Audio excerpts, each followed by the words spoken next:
The alien fleet arrived without warning, streaking across the sky like a storm of death, bringing with it a nightmare that no one had prepared for. From the farthest reaches of the galaxy, they came with a singular purpose: to conquer the human colonies that stretched across the stars. The first world they attacked was Helios 4, a bustling hub of trade and culture. It never stood a chance when the invaders unleashed their war beasts. The ground shook with each heavy step of the creatures that followed the ships landing. Their thick black hide glistened in the artificial sunlight like living tanks armed with tusks, claws, and jaws that could crush through reinforced steel like paper. These monsters didn't just kill, they destroyed, they crushed and tore into anything that stood before them. Their rampage was unstoppable. Human forces tried to fight back with their own weapons. Tanks and jets were sent to halt the creatures' advance, but they were nothing against the sheer power of these war beasts. With each strike, they felled entire regiments. The creatures showed no mercy, no restraint. They were relentless. When the human defense lines fell, the beasts surged forward, tearing through buildings and tearing apart everything that moved. Their path of destruction was swift, and total humanity was stunned by the scale of the attack. It was as if the invaders had unleashed a force of nature. But there was something worse than just the beasts. Their minds were even more terrifying. The alien invaders were not only ruthless but intelligent. Their war beasts were bred for war, but also for tactics. They would target weak points. They would coordinate as if each was a part of a greater machine. The aliens knew what they were doing. They were here to break humanity's spirit, to make them realize that resistance was hopeless. It was only a matter of time before the colonies would fall, and then the entire human race would fall to their feet. But they didn't know what humanity had been doing behind closed doors. They hadn't seen what humans had been creating while they made their beasts. They had thought themselves to be the masters of their world, but humanity had been evolving in secret. Their own monsters had been bred not for strength alone, but for intelligence and cunning, a project that had been started decades before the invasion began, a response to the fear that one day such creatures might be unleashed upon them. The first time the humans had unleashed their beasts, no one had been prepared for what followed. They were not just beasts, but soldiers trained from birth to think and strategize, to use the land to their advantage, to outwit their enemies with precision and efficiency. The human beasts had been crafted for a singular purpose: to counter anything the invaders could throw at them. It would be a fight unlike anything the galaxy had ever seen. The alien war beasts may have been unstoppable at first, but soon they would face an enemy unlike anything they could imagine. Humans were not simply fighting back. They were ready to take the fight to them, ready to show the invaders that the greatest weapon of all was not raw strength. It was the mind of the creatures that had learned how to tame even the wildest forces of nature.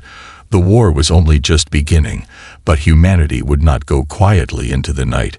No, they would fight back with a fury that even the invaders couldn't comprehend. As the alien war beasts continued their relentless assault on human colonies, the leaders of Earth watched helplessly from their command centers, scrambling to develop a plan of action. Nothing they had could stop the carnage. Nothing seemed strong enough to withstand the power of the invaders' monsters. But in the shadows of the highest military branches and the deepest underground labs, something was stirring. A secret program that had been in motion for years was about to take its first step toward reality. No one outside the circle of top officials knew about it, but they had prepared for this moment, a time when humanity would need its own beasts to fight back. But these creatures would be different, more than mere animals.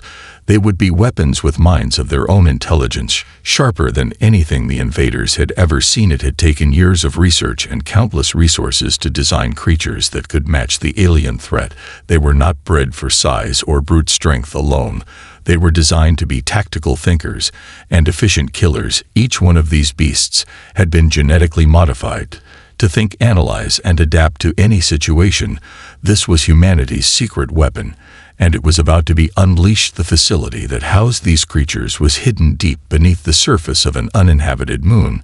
Far from prying eyes there, the scientists had worked day and night to perfect their creations, each one a masterpiece of genetic engineering. These creatures were not just beasts, they were soldiers with instincts that were both wild and calculated, designed to exploit every weakness In the enemy's defenses, the first test of these creatures was a carefully orchestrated event, a live simulation using smaller versions of the war beasts. They would face these first tests were successful beyond anyone's expectations. The creatures used their instincts to strategize, to lead, and to strike with precision. Once the tests were complete, humanity's war beasts were unleashed onto an uninhabited colony, far from the invaders' reach. At first, no one knew how they would perform in real combat, but the first reports from the battlefield were staggering. The invaders had underestimated humanity's ability to adapt. They had no idea what kind of war they were about to face. These creatures were not like the invaders' beasts. They didn't just destroy, they thought, they ambushed. They coordinated their attacks with terrifying precision. With each skirmish, the human war beasts proved they were more than just weapons. They were leaders. They understood the concept of strategy. They used the terrain to their advantage. They lured the invaders' war beasts into traps and struck them down one by one. The alien forces began to panic. They realized that their own tactics were being used against them. Their war beasts had no chance against the intelligence and cunning of the humans' creations. The balance of power was shifting. The humans weren't fighting back with brute force anymore. They were playing the game of warfare that the invaders didn't know how to play. The first victories began to pile up. The war was turning. And it wasn't because of superior technology or weaponry. It was because of the sheer brilliance of humanity's beasts. They had been bred to think and to fight on a level the invaders couldn't even comprehend. It was clear now that humanity wasn't just going to survive, they were going to win. But the aliens didn't know the worst was yet to come. Their war beasts had never faced anything like this before, and soon they would realize that there was a new player in the game, a player whose moves were unpredictable and deadly. The human colonies had been burning for weeks as the invaders' war beasts rampaged across the surface of every world they touched. But in the midst of the destruction, there was something else happening, something the aliens had not anticipated. The war beasts, bred by humanity, had begun to spread their influence with terrifying speed in the underground labs, where the first prototypes were born. The researchers were watching in awe and fear as their creations adapted faster than they had ever expected. The creatures had been designed to be soldiers, not just animals with instincts. They were creatures of thought, intellect, and understanding. They did not merely respond to commands. They thought for themselves. They planned and outsmarted their enemies. The war beasts that were unleashed to the front lines were not mindless killers. They were thinkers, and they began to reshape the battlefield in ways that the invaders couldn't comprehend. The aliens had thought their beasts were the pinnacle of evolutionary warfare, but humanity's creations proved to be more cunning, more adaptable. They were not just larger, stronger. They were smarter. Their tactics began to evolve with every new encounter.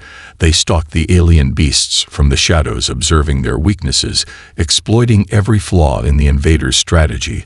The first time a human war beast took down an alien predator by outwitting it instead of overpowering it, the news spread like wildfire throughout the human military ranks. This was no ordinary battle. The aliens weren't facing a mindless enemy.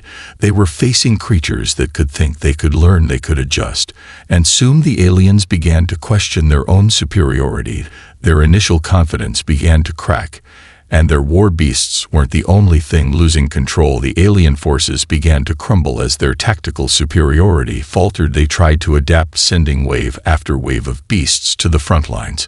But no matter what they threw at humanity, the creatures bred by humans had already figured out how to defeat them one by one. The alien beasts fell to the traps, the ambushes, the unexpected strikes that only a thinking creature could plan and execute. At first, the alien commanders had dismissed humanity's war beasts as an afterthought. They believed that their brute strength alone would overwhelm any force, but it wasn't long before they realized how wrong they had been. The human war beasts were not just fighters, they were strategists. They used the landscape to their advantage. They worked as teams.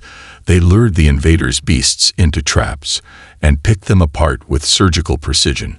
And the worst part for the aliens was that their own beasts seemed to start to lose their will to fight. They hesitated, they became erratic, they didn't charge with the same bloodlust they once had. Some began to retreat, some even turned on each other, and as the alien commanders scrambled to regain control, they found themselves facing a far worse nightmare. Their forces were not only being outsmarted, they were being hunted. The humans had turned the tables, they had become the predators, and the invaders the prey, and it wasn't long before the reports came in that their beasts weren't just being defeated, they were being wiped out completely. Entire squads of alien war beasts fell without a single human casualty. The tide was turning, the invaders were losing control of the battlefield, and with each victory, the humans grew bolder. The human war beasts were becoming legends in their own right, creatures of myth who struck fear into the hearts of those who had once been certain of their own superiority. Humanity had done what the aliens could not imagine. They had tamed the wild and turned it against them. But the aliens were not yet ready to admit defeat. They were preparing for their final move, and the worst was yet to come. The invaders were desperate. Their war beasts were falling in droves, and their once unshakable confidence had dissolved into panic. They were losing worlds, and the humans were not only surviving but fighting back with a ferocity they had never expected. The alien forces were scrambling to adapt, sending more and more of their war beasts into battle, hoping to stem the tide. But they didn't realize that humanity's creations were adapting faster. They had been bred for this. They had been created to outthink, outlast, and outfight whatever came their way. And now the battlefield had become a place of terror for the invaders. Their beasts might have been bigger, stronger, but they were no longer enough. Facing intelligent creatures that could turn the environment into a weapon and use strategies that were entirely foreign to the invaders' minds, the human war beasts stalked their enemies through cities and forests, across distant colonies, picking them apart piece by piece, never rushing, always patient, always calculating. With each victory, the humans' forces grew bolder. The alien invaders started to lose their grip on the planets they had once thought were theirs to claim. They were no longer the unstoppable force they had once seemed to be. Now they were the hunted. The humans were closing in on their strongholds, and with every inch they gained, they became more dangerous, more determined to break the alien forces entirely. But the invaders were not going to give up without one final attempt at victory. They knew they couldn't match the humans in strength or intelligence, but they had one last card to play. And it was something unlike anything they had done before. They prepared their ultimate weapon, something that had been kept hidden deep within their command fleet, an ancient breed of creature that was considered the pinnacle of their genetic engineering, a war beast unlike any other, bigger, stronger, faster, and capable of demolishing entire colonies with a single strike. The invaders believed that this creature could be the turning point. It was their last hope to crush humanity's growing resistance. They deployed their final beast onto the battlefield, a massive monstrosity that loomed over the land like a living mountain. It was a terror beyond comprehension, covered in thick armored hide with claws that could tear through buildings, and a roar that shook the very air around it. The humans had never seen anything like it before, and when it stormed into the battlefield, it tore through the first line of defense without hesitation. But it was not the unstoppable force the invaders had hoped for. No, this creature had made one fatal mistake. It had underestimated its enemy. The human war beasts had been waiting for this moment. They had studied the invaders' tactics carefully and knew that brute strength alone could be countered. It wasn't the size of the beast that mattered, it was its weakness. And the humans had found it before the alien monster could crush any more resistance. The human beasts moved in. They used the terrain to their advantage, luring the massive creature into traps and setting ambushes. It was the greatest showdown between beast and beast, a battle of wits and power. But the humans were not just fighting for survival. They were fighting for revenge for the destruction the invaders had caused, and they would not be stopped. Slowly, the alien monster began to falter. The human war beasts were too quick, too smart, too relentless, and one by one the invaders' ultimate weapon began to fall. The air crackled with tension as the alien beast collapsed under the weight of its wounds. The invaders had given everything they had, and still they had been outmatched by the very creatures they had dismissed as nothing more than animals. The tide had turned decisively in favor of humanity, and the invaders knew they were losing. They were fighting a war They could no longer win. The final clash between the invaders and humanity's war beasts left the battlefield a wasteland. The alien beast had fallen, but the humans were not satisfied, yet they had tasted victory. But it was not enough. Their eyes were set on the alien command centers, the places where the invaders had orchestrated their war, and it was time to bring this conflict to its bitter end. The human forces surged forward, pushing the invaders back at every turn. Their beasts led the charge. Each step was a step closer to wiping out the alien threat entirely. The invaders could see the writing on the wall. Their forces were disintegrating. Their beasts were no match for the tactical minds of the humans, and with each victory they lost more ground. Their command fleet began to retreat in a desperate attempt to regroup, but it was clear the humans were closing in on their final stronghold, a world rich in resources and strategically vital to the alien invaders. It was here that they had planned to make their stand, but the human beasts were already there ahead of them, waiting to strike. They knew the invaders' tactics by heart. They had learned how to anticipate the next move before it was even made. The first wave of alien fighters moved in, but they were met with an overwhelming response from the humans' forces. The ground shook with explosions as the two sides collided, but it wasn't the strength of the battle that made the difference. It was the intelligence of the human war beasts. They were too unpredictable. They didn't fight with brute force alone. They fought with strategy. They outmaneuvered the invaders at every turn, and with each battle they won. The aliens' resolve weakened. It was no longer a question of if humanity would win, but when the final assault on the alien stronghold began, the humans pushed forward with relentless determination. Their war beasts led the charge through crumbling cities and desolate plains. They hunted down every last remaining alien beast and systematically dismantled the invaders' defenses. But the aliens weren't done yet. In the depths of their stronghold, they had one final trick hidden away, a creature so powerful, so lethal that it was meant to be their last defense. It was not just a beast, it was a weapon, a creature of destruction, created to tear down entire armies and crush any hope of resistance. They thought that this final weapon could turn the tide of the battle, but they had never accounted for what humanity had become. They had never understood the true power of the human war beasts. When the final weapon was unleashed, it rampaged across the battlefield, tearing through anything in its path. Its roar was deafening. Its strikes could level mountains. But the humans had anticipated this. The war beasts were already waiting. They had learned from every battle, every strike, and they knew how to deal with this new threat. It was not the power of the creature that mattered, but the mind behind the strike. The human beasts lured the creature into the narrowest part of the canyon, a place where its size and strength were no longer an advantage. They had learned to fight smart, to outwit the invaders at their own game. And when the final weapon of the aliens fell, it was not by strength, but by strategy. The invaders had failed to grasp the true nature of their enemy. Humanity had not only fought back, they had adapted, they had learned, and they had turned the tide of war in their favor.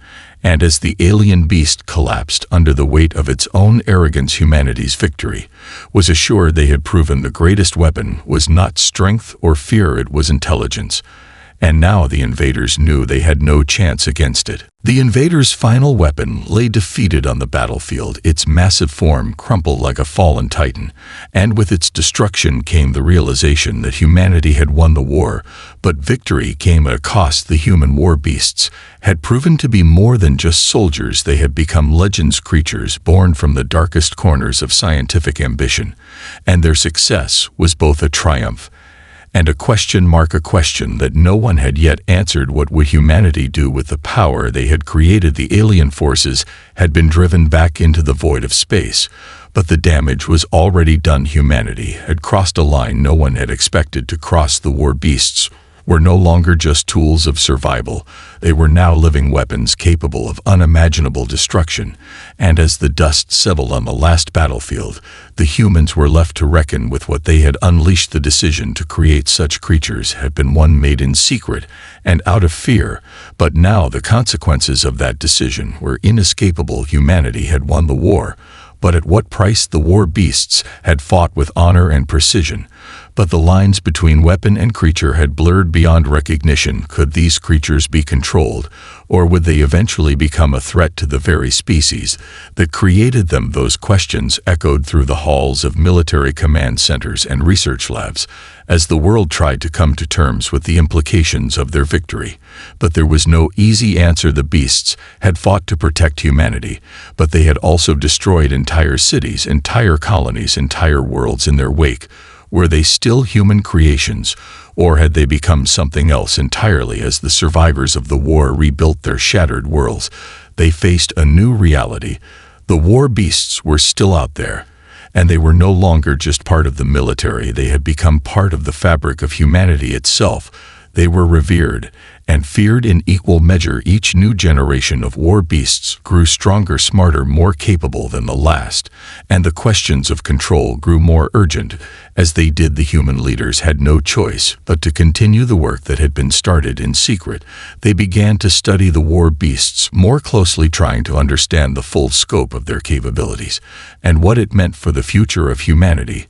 Some argued that the beasts were too dangerous to be left unchecked, that they needed to be destroyed before they became a threat. Others believed that the creatures were a gift, a new form of intelligence that could lead humanity to a new era of exploration and growth. The debate raged on, but one thing was clear: humanity had crossed a threshold they could not return from. The war was over, but the true battle had only just begun. The future of humanity and its creations was uncertain. Would the war beasts continue to serve as protectors, or would they eventually rise up against the very species that had created them? Only time would tell, but one thing remained true: humanity had proven that it could tame even the most dangerous creatures in the universe. But whether that was a blessing or a curse was still to be determined. As the years passed since the last battle, the question of what to do with the war beasts became more pressing with each passing day. The victory over the invaders had been absolute, but the cost of creating such powerful creatures was beginning to show cracks in the foundation of human society. The war beasts had been used to protect humanity, but now their role was more complicated. They had no masters anymore. No one knew if they were allies or something far darker. The human leadership found themselves facing an impossible decision.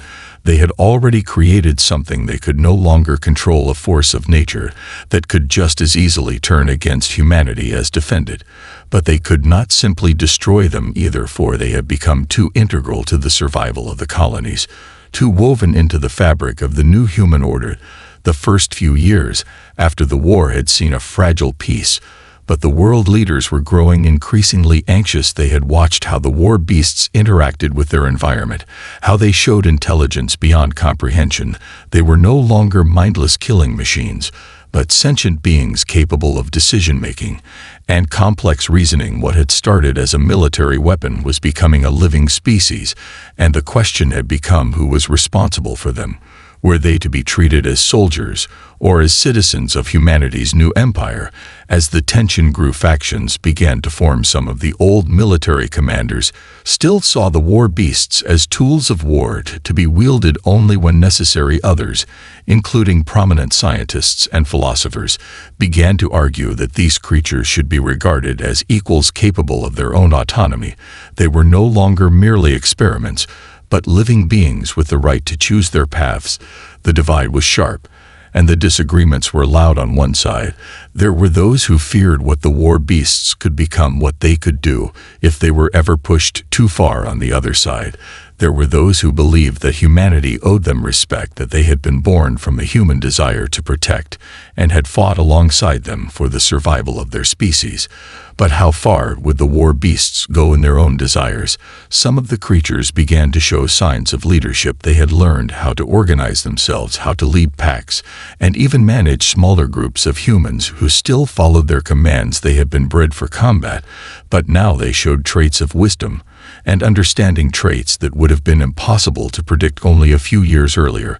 And then there were the sightings from the frontier colonies, strange reports of war beasts emerging from the wilds, not with the same obedience as before, but with a strange sense of purpose. They began to lead small communities of humans and other creatures alike. They built alliances with lesser beasts, and even began to claim parts of the galaxy for themselves. Some called it rebellion, others called it evolution. But no matter what it was, the humans had lost control of the very thing they had created. These creatures had become more than just soldiers. They had become leaders and rulers in their own right. And as they grew more powerful, they began to ask the same questions that humanity had asked of them for so long. What were they? What were they meant to be? And what role would they play in the galaxy now that they were no longer simply soldiers? Would they fight for the humans again? Or would they choose their own path? The tension reached a boiling point when one of the most powerful of the war beasts left a message for the human leaders, a challenge. It was clear now that humanity's creations no longer saw themselves as tools, but as equals or something greater, and the future of the galaxy was uncertain. As the humans tried to come to terms with this new reality, they could not ignore the looming question: was humanity ready to coexist with what it had created, or had the time for cooperation passed, and now only conflict remained? The challenge sent by the war beasts was not one of violence but of diplomacy. It was an invitation to speak, an invitation to negotiate. The war beasts had made their decision. They would no longer be treated as weapons or tools, but as sovereign beings capable of ruling their own fate. The message reverberated through the highest councils of human leadership.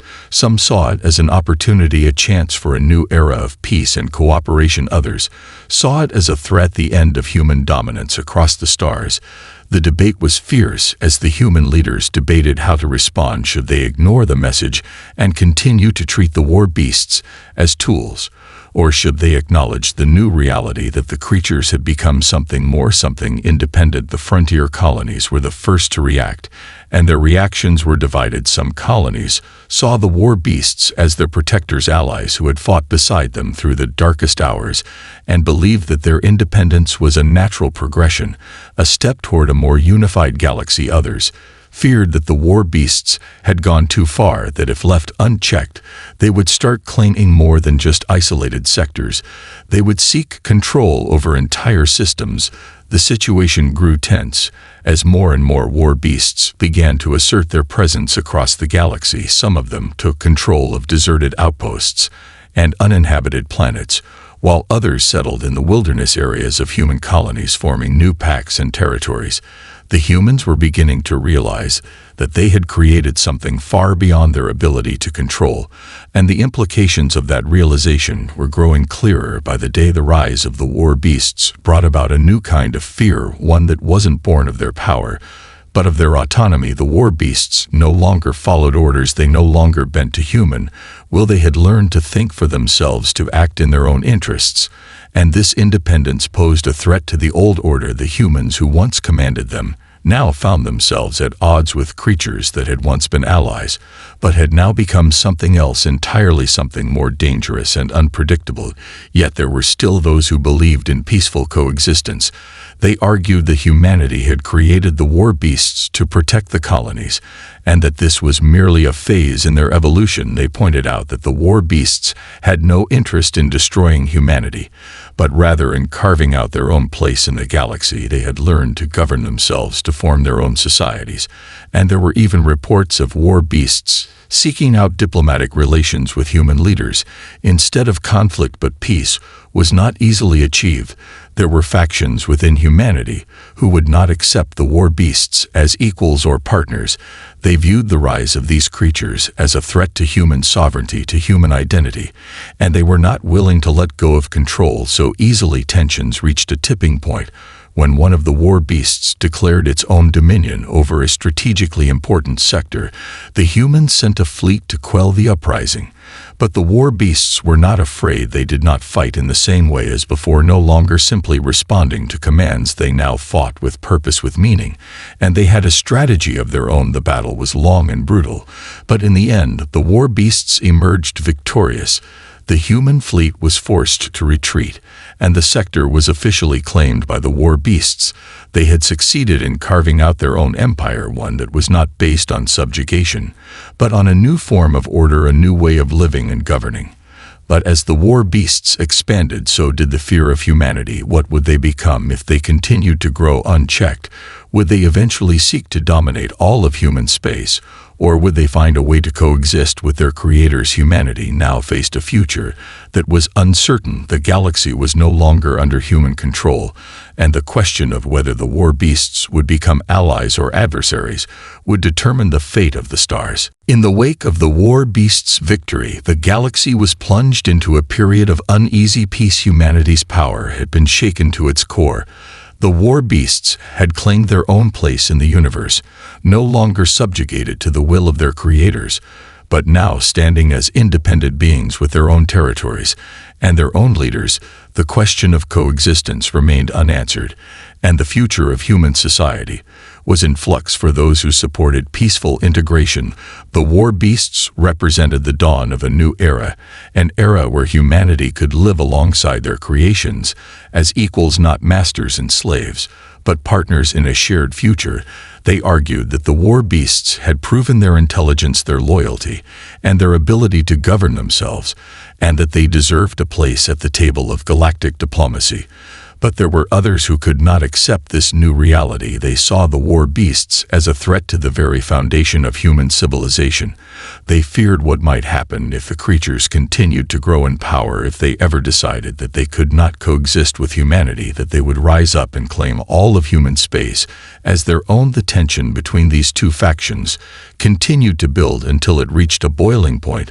The war beasts were not content with merely existing in isolation. They began to expand their reach into territories that had long been held by humans, seeking to solidify their place in the galaxy by force. When the war beasts took control of a critical resource-rich planet previously controlled by humans, the response was swift and brutal. The human government ordered a military strike, intending to drive the war beasts from the planet and reclaim their lost territory. But the war beasts were no longer the creatures of war they once were. They had evolved into a force capable of tactical brilliance. They did not fight blindly. They fought with purpose, with strategy, and they struck when least expected. The humans underestimated them again. The battle was fierce, but the war beasts were able to outmaneuver the human forces on every front. They used the very tactics that had once been used against them. And with each wave of human attack, they adapted, growing stronger, smarter, and more efficient, until eventually the humans were forced to retreat once again. It was clear that humanity had lost more than a battle. They had lost their dominance in the galaxy. The war beasts were not merely defending their homelands anymore. They were expanding their territory and creating a new order, one where they were not subjugated but revered and respected. Humanity had no choice but to acknowledge their place in this new world, a place where they were no longer the unquestioned rulers of the stars, but one part of a greater whole. The war beasts had become something more than just weapons. They had become a force of nature, the living species with its own identity, its own culture, and its own future. And humanity had to learn how to navigate a galaxy where their creations were no longer bound by the chains of control. The future was uncertain, but one thing was clear: humanity would no longer be alone in the stars. They would share the galaxy with the war beasts as equals or adversaries, and the choice was now in their hands, whether they would forge a path of cooperation or fall into a new conflict that could shake the very foundations of existence itself. The war beasts had proved their worth, and humanity was now faced with the ultimate question: could they truly coexist with what they had created, or had the time for peace already passed?